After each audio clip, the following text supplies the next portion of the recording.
All right, good morning, good evening, good afternoon, ladies and gentlemen, sisters of YouTube. This is Pastor Dowell. Yeah, I've been having a lot of requests because it's one of the most watched videos that I have, especially on the online-church.org. But I've been having a lot of requests on marriage. And so I'm going to talk to you here this morning about husband and wives. Now, I need for you to give me undivided attention. And if you're watching this video, that's fine. If you're watching your husband by yourself, you're watching, and you're a wife and you're by yourself and watching it. But, you know, it would be beneficial if both of you would watch it, because I want to talk about a lot of things that is going on spiritually as well as naturally, and hope with the aid to be able to help both of you, you know, to the challenges that arise and the things that we're dealing with. You know, as a young man growing up, I've been with Sister Carol probably about 31 years, something like that. And we've been married for 26 years. And, you know, there's a lot of things that Sister Carol and I have been through in life. You know, we've had ups, we've had downs, we've had successes, we've had failures. We've been happy and we've been sad. And of course, everybody would love to take all the good out of everything, but it's the bad that happens in marriages, or what you consider to be bad, that it teaches you, and it's those things that help you to learn and grow in life. You know, Sister Carol and I wasn't afforded the opportunity to be able to sit down in front of people who we could trust. You know, with our disclosing our marriage to, and trying to get help for our own selves, and we've just pretty much been left to fend for ourselves. The one thing about it is that through it all, the Most High has definitely seen fit that we're still together even till this day, and of course we have a very happy marriage. A very happy marriage. And of course, you know, after 26 years, you should know each other pretty good by now. And you know, it's our job to try our best to impart. When Sister Carol speaking to the sisters, and then myself speaking to everyone as a pastor, to try to help everyone in their marriage.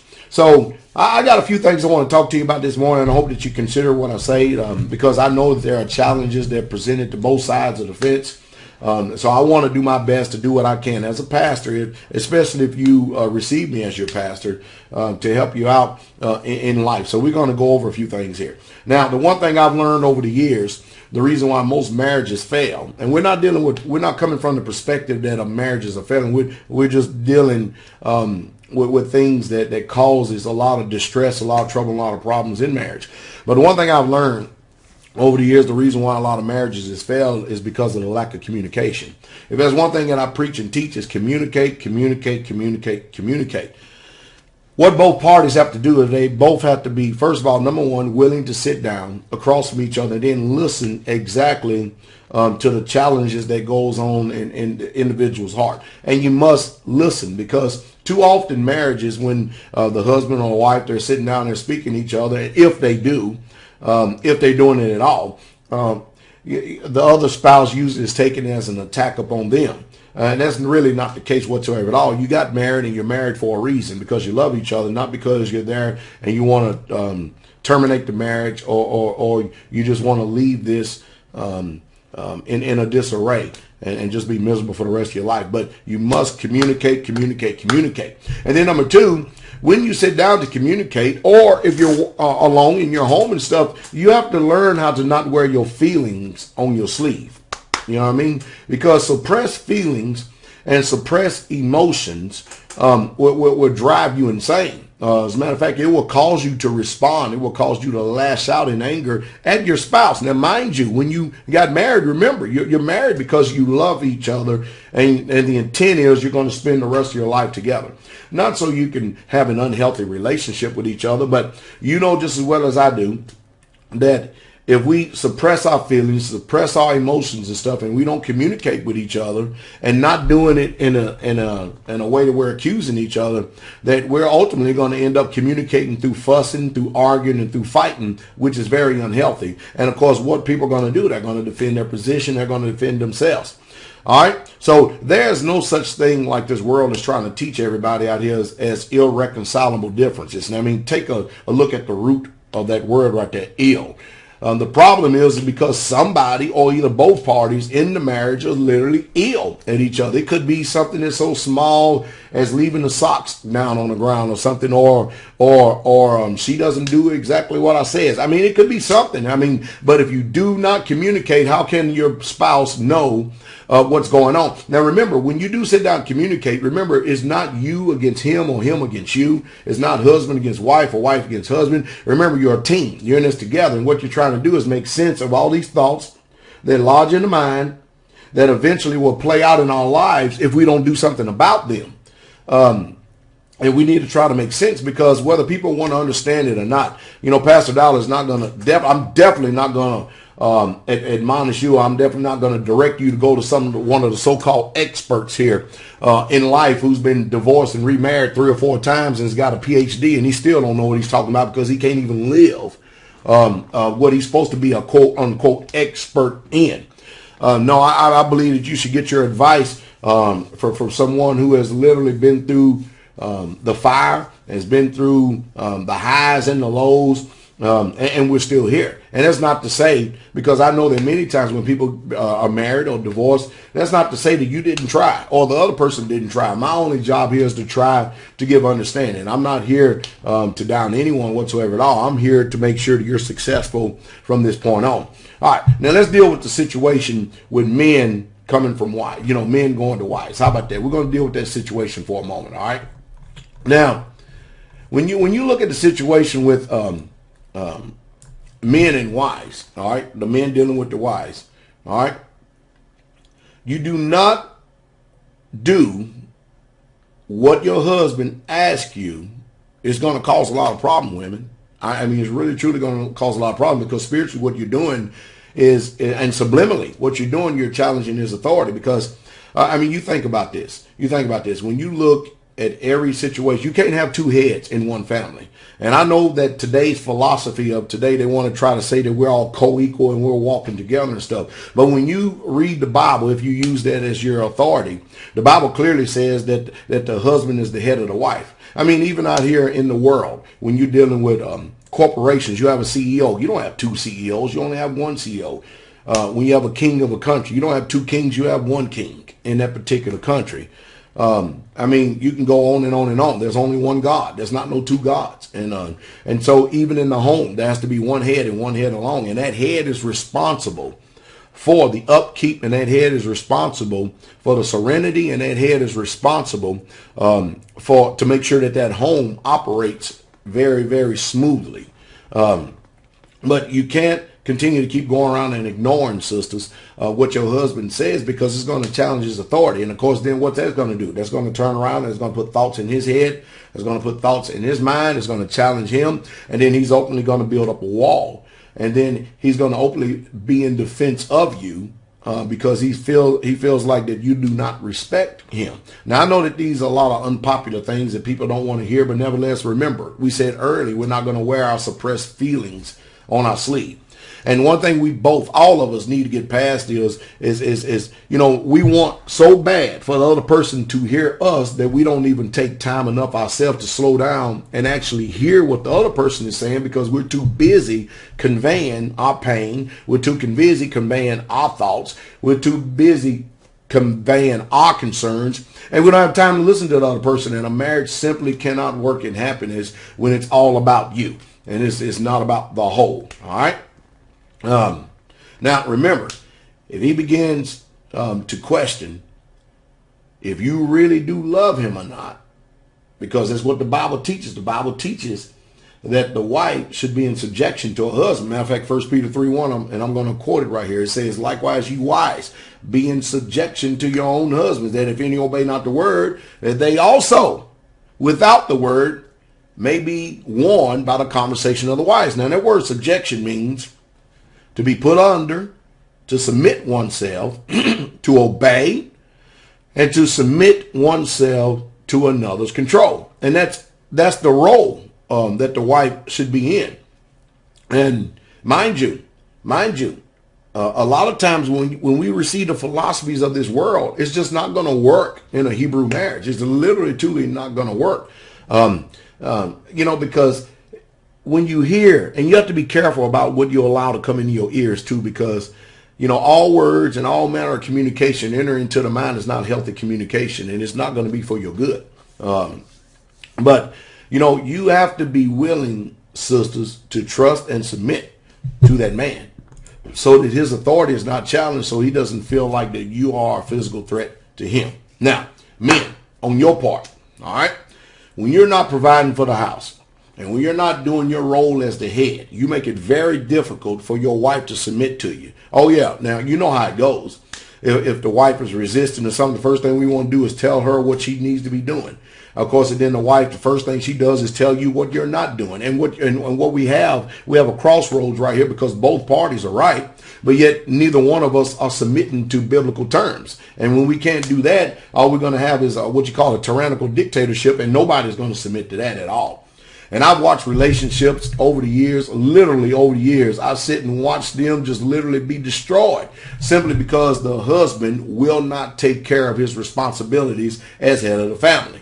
Oh, he wants to tell everybody what to do, but he doesn't want to be responsible for what the family, the function of the family, the livelihood of the family. And it's just a sad, sad thing. So what happens, all right?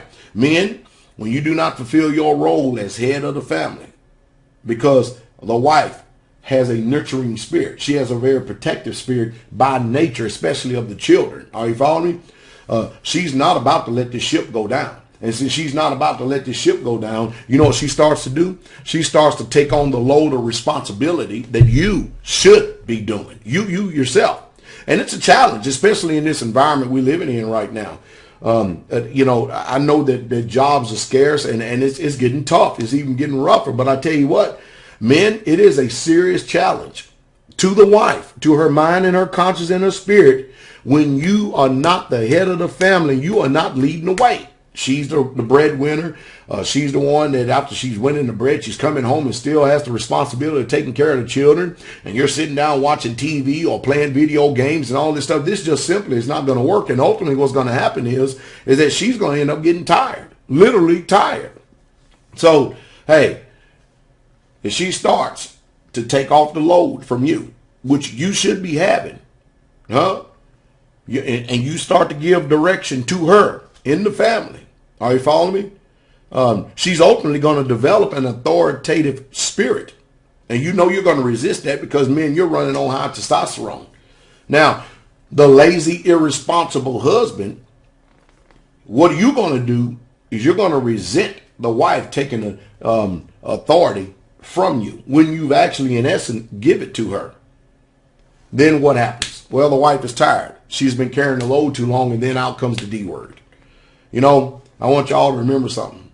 Before the D word is ever said, divorce, it's already been contemplated in the mind for quite some time, a long time, a very long time. You know, the Bible says in Ephesians 5:25, husband, love your wives as Christ also loved the church and gave himself for it. You hear that, husband? You're supposed to love your wives, and you're supposed to love your wives with the love of Christ. Not with the amount of human love that you're producing yourself. You have a greater measure to go through. The wife's supposed to feel secure. She's supposed to feel loved. She's supposed to be able to trust in you unconditionally. She shouldn't have to defend herself against you. And that's the reason why Pastor Dowell usually spends a lot more time dealing with the men. Because the homes today in America is all jacked up. And we keep following the sentiments of this country like here. I mean, pretty soon nobody's going to be married. And the family structure is going to be destroyed. And we're going to continue to keep having broken homes, broken families, and children continue to keep filling up the jail cells, if not dying at the edge of a gun by a bullet because someone is not going to listen to somebody's rebellious mouth. And that's ultimately where it's ending up. It's ending up that everybody is being destroyed, everybody's being killed because that's what Satan does. So what's the problem? Hey, anytime the wife feels like that she has to do everything and she is the one that has to keep the family going, hey, over a period of time, this weaker vessel, because she can't take it too much longer, she's going to get tired because she's carrying that burden and she's not designed to carry that burden. And both parties, husband and wife, both of you, you know, justifying for our failed behaviors, which never produce a lasting change, is going to cause both persons to keep digging in their heels.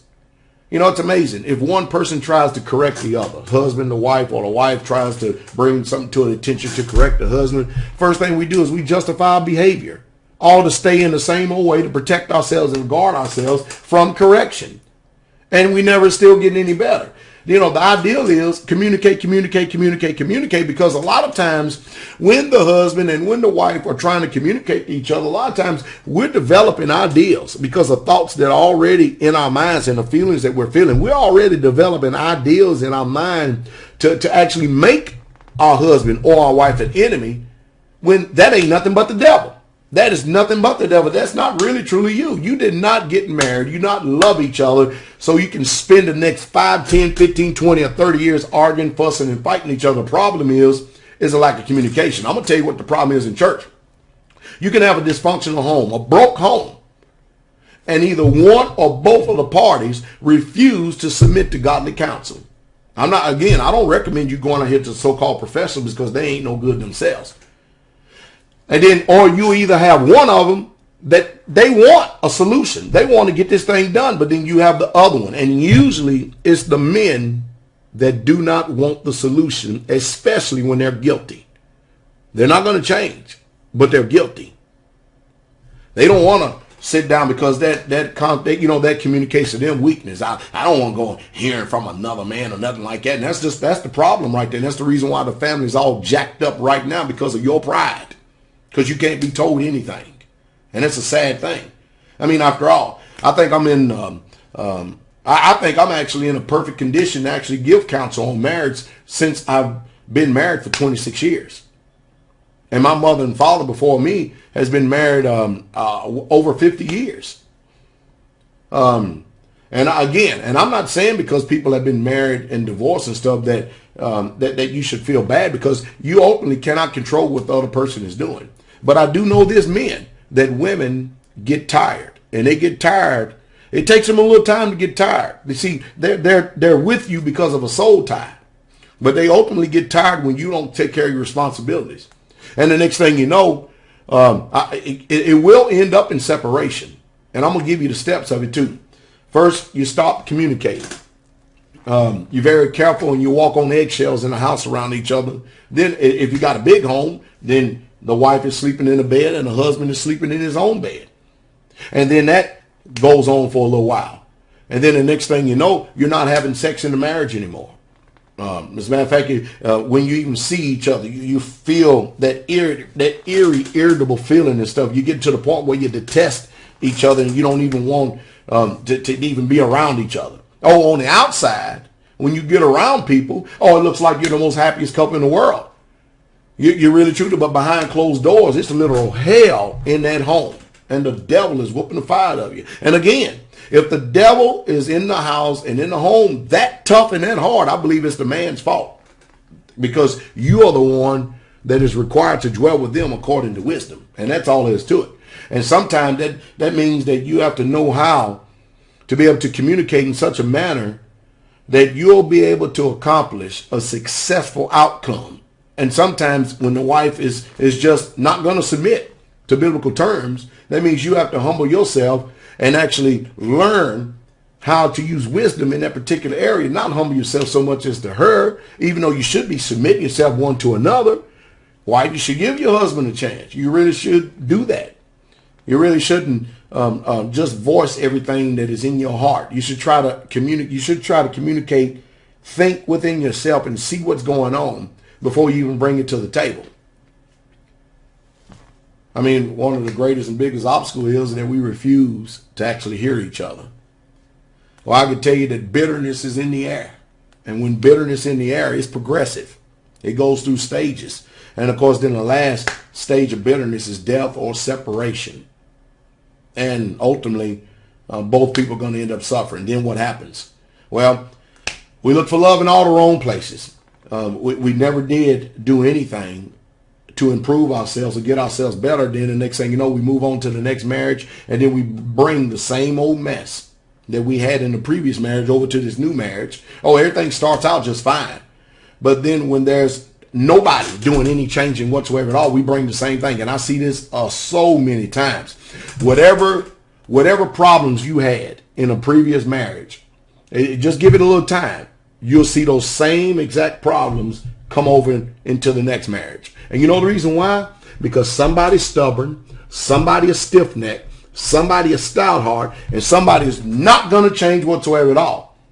And that's the reason why you see a lot of people end up married 2, 3, 4, and 5 times, because they're thinking, well, maybe this is the next one. Maybe this is the next one. Maybe this is the next one.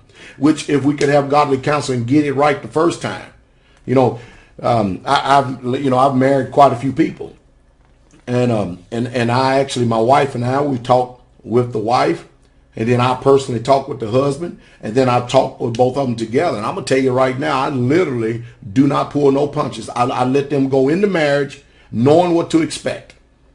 And I am raw with both sides of the family, because, I've experienced this. I've lived this. I understand the challenges. And if I don't understand this as a pastor, then I ain't going to never understand. And I communicate very openly with them so that their marriage can start off on the right step. There's enough room for improvement for all of us. I promise you that. But when you continue to keep just arguing over disagreements, I tell you what, and protecting yourselves, you get to the stage where you're protecting yourself one against the other. You really, truly can enjoy each other. And the biggest thing is, because, there's really, the Bible is a book of direction. It gives us instruction, but it does not give us all the things that we're going to have to challenges we're going to have to deal with in life. That's the reason why that he said that there's safety in the multitude of counselors. And when you refuse to sit down in front of someone, and I'm going to tell you the main reason why either a husband or a wife refuse to get counsel from a godly pastor. I'm going to tell you the reason why. Because one of them feel like that, hey, there may be a chance or an opportunity. I may be wrong. And if you go into that setting, automatically with a wall up, if certain things are said and you refuse to change and stuff, you might as well just go on and throw in the towel, because it ain't going to work. You're going to be miserable for the rest of your life. I usually tell people, don't even come to me. Don't even come to me at all unless you both are willing to be corrected and you both are willing to change. And as a result, I hardly don't have anybody coming to me for marriage counsel except the brand new people. And then I sit and watch marriages. I watch them all the time in utter misery, because pride is causing too many people to save face. That's just the truth. Well, the goal is that we have very strong homes and we produce a healthy environment that the children can grow up in, so that they'll know how to behave towards their spouse, because they've learned from the experience of growing up in a home that puts y'all first, and a husband that loves his wife, and a wife that submits to a husband, and the wife that takes care of the family because the husband is providing. Now, this is the way it should be done. This is the way it ought to be done. But, I understand. And you wouldn't believe how many books fly off the shelf where everybody has all these different opinions about how marriages should be and how marriages will work. And usually the person that goes and buy the book is the one who's seeking for answers and stuff. But remember this, let me leave you with these words. You cannot change the other person. The other person has to be willing to change. And that means that other person, not only do they have to be willing to be changed, but they have to be willing to sit down in front of the pastor, admit their faults, admit their shortcomings, and change. And I'm going to tell you right now, men, you have the biggest trouble and the biggest problem at doing that because of pride.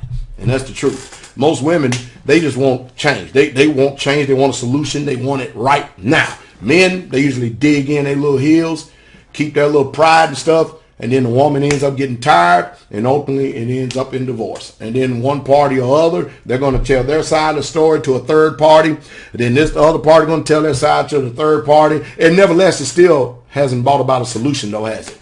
Well, that's why I'm here this morning. I'm here this morning hopefully to provide solutions. If you'd like to hear more about this, chime in down here at the comments. If you'd like me to continue on in this series talking about marriage, husband and wives, just leave a comment and say, yeah, Pastor, hey, I appreciate it. I really, truly do. I really would like to continue on. I really would like for you to continue on this, because it's definitely going to help us. If you do, let me know. Let me know. And remember, hey, you can hear a lot of stuff like this, because that's one thing about people who come to the straightway truth. I believe strongly in families, big time, because it is the staple of society. And when we have a decline in our society where we're spiritually bankrupt and morally decay, you can tell it's because the family is under attack big time, because we've lost morals, values. You be careful. And the first thing my suggestion is that y'all cut off that TV for a long time. and try to live with each other and stop allowing a bunch of other stuff to consume your time and really get to know each other. Start communicating. Communicate.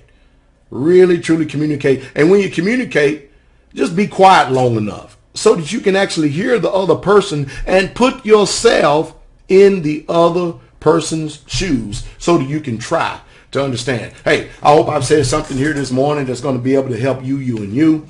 Pass the video along. Maybe it'll help somebody else. But if you'd like me to continue on, let me know. Hey, you have a wonderful day. The King is